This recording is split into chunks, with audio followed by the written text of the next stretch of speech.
Naqbel mal-linja li ħadet il-Partit Nazzjonalista u anki entitajiet oħrajn illi jekk il-kumpens għall tal-ħajja li jingħata kien vera kumpens ma kellux ikun intaxxat. Dan kien kliem il-professur Lino Pascal Briguglio il-ħadd filgħodu waqt il-Kunsill Ġenerali tal-Partit Nazzjonalista kif spjega li l-mekkaniżmu tal-għoli tal-ħajja il-kola ma għandix tkun intaxxata jekk verament irridu naqsu l-pis minn fuq il-familji Maltin u Għawċin.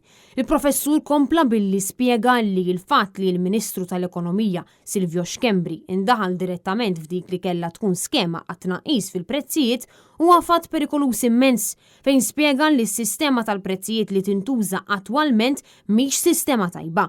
B'waħda mir-raġunijiet tkun li l-anzjani jonfqu aktar fuq l-ikel u l-mediċina bħala proporzjon tal-qlieħ iżda minkejja dan il-pis fil-mekkaniżmu mhux qed jiġi konsidrat.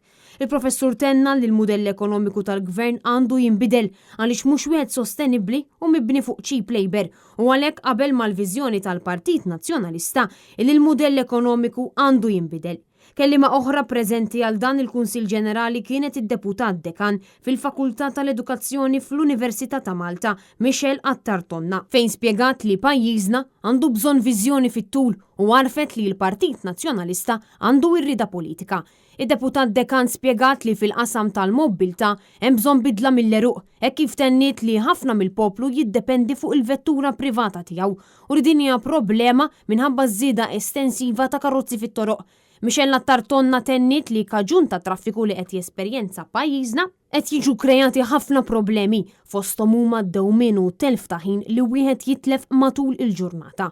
Attartonna tennit li l-importanza tingħata lil karozzi minflok lil transport li huwa alternattiv fejn dawk li jagħmlu użu fosthom mir-roti huma klassifikati bħala ċittadini tat-tieni klassi. Dan kaġun ta' nuqqas ta' ippjanar fejn jidħol mezz ta' trasport alternattiv fejn spjegat li pajjiżna jixraqlu aħjar. Irridu lil dawk li qed jieħdu d-deċiżjonijiet u jifformulaw il-politika biex ituna viżjoni fit-tul. Pajjiżna jixraqlu aħjar. Minnaħa tiegħu Luke Said, attivistu Zazu Ħawċi, enfasizza l-importanza tal-protezzjoni tal-ambjent għaliex din ir-responsabbiltà mhix ta' partit wieħed imma tal-poplu Malti u Għawċi.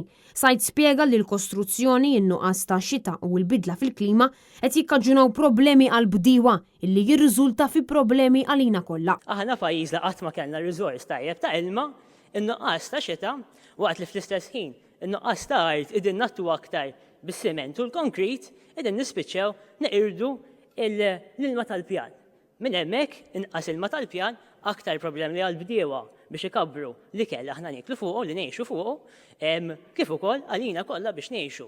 Intant huwa spjega li minkejja d-diffikultajiet li qed jesperjenza pajjiżna fin-Naduraw għaddejja ħidma li bdija s-Sindku Nazzjonalista Edward Said, ħidma li tinkludi il-grupp Nadur Nadif li hu sem fi clean-up darba fil-ġimgħa u li sa issa matul is-snin inġabru 2400 borża mill-ambjent ta' Malta u Għawdex. Luke Said appella li dan huwa ċans tal-poplu Malti u Għawċi sabiex jagħti s-sem tiegħu biex jipproteġi l-ambjent ta' pajjiżna.